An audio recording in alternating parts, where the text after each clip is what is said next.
Oh, hey there guys. Welcome back to another episode of Tiny Cabin Chronicles. We are going to take a Trail Camara Trex to a place where in the past I've captured some really cool footage of a variety of different animals.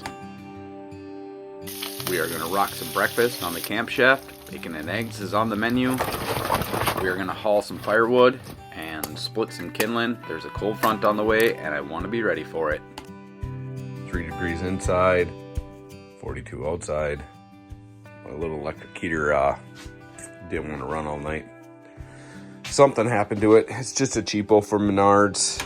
And I don't like to let the fire rage.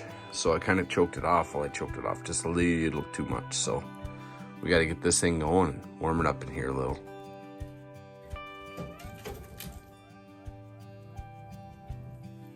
And just like that, the fire is going and it's time to make some coffee.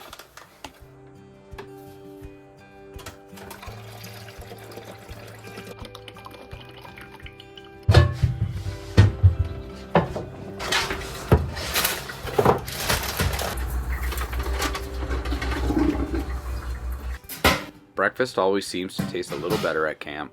Something as simple as bacon and eggs just hits the spot. Maybe it's just cooking the food outside that makes it taste that much better. That ain't good. Although 3 degrees is a touch on the chilly side. But hey, somebody's got to do it. So cold I busted the knob.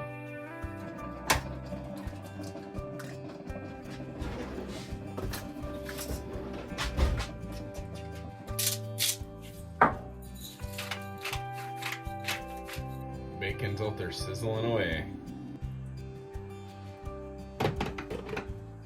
There is something about that first sip of coffee in the morning that is just downright good for the soul.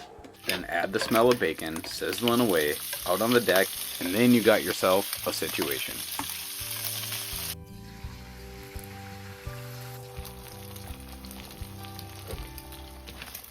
If you're not cooking your eggs in the bacon grease, you're missing the bus. Now that breakfast is done, you can bet that Dottie is not far and looking to negotiate her cut.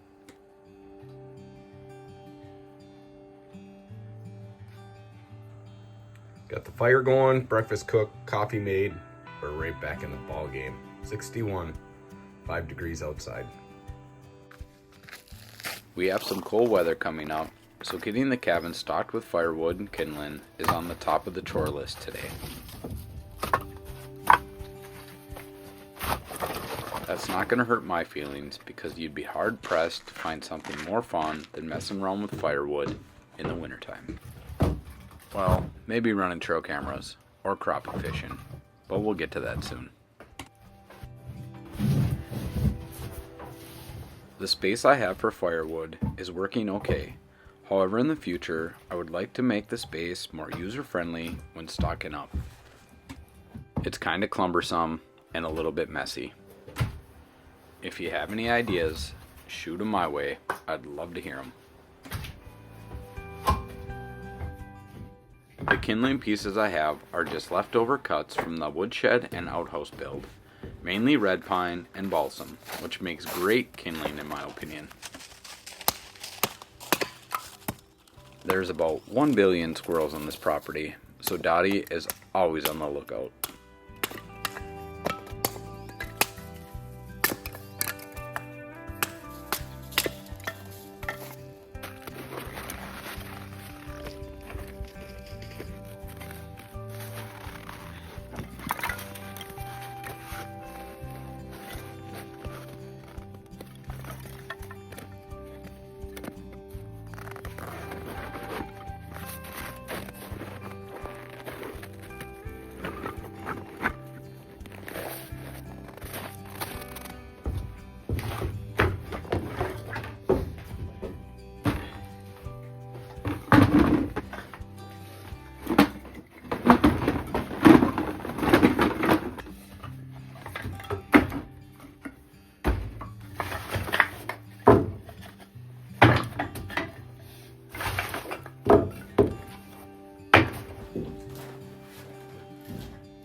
Now that the chores are done, we're ready for that cold snap.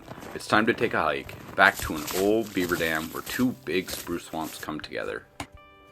I've had great luck running trail cameras in this exact spot in the past. I think it's time that we put another trail camera out to see if it still produces.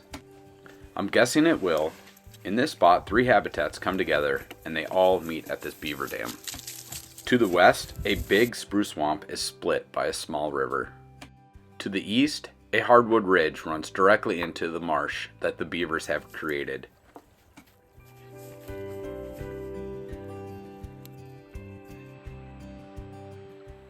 Eagles were definitely not an animal I thought we were going to catch on trail cam, but wow, did they prove me wrong. Over the next few days, they came and went. It seems they wanted to take advantage of the nicer weather and open water to take a bath. It's not often you reach 60 degrees in mid-February in northern Wisconsin.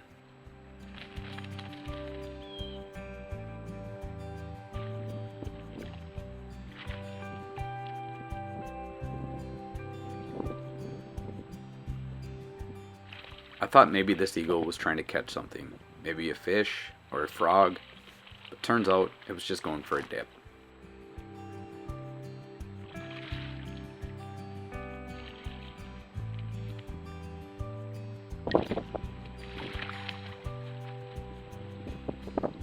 The otters are always a hit in this spot.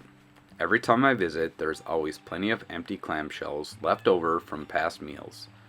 This also lets me know that the otters are here and it shouldn't take long to get more on camera.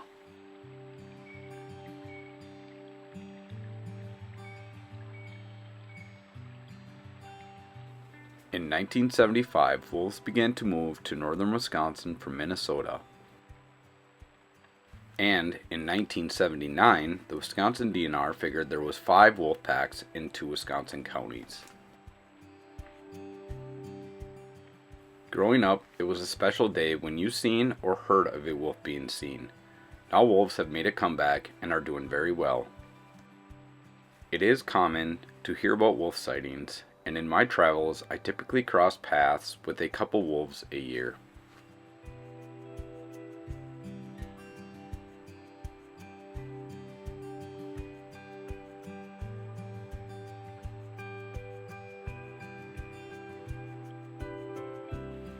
Bobcats are one of my favorite animals to catch on camera, so when I do, I get pretty darn excited. It's always a good day when one crosses paths with one of our cameras. This one was probably hunting hares in the swamp, and by the looks of it, he's not missing many meals.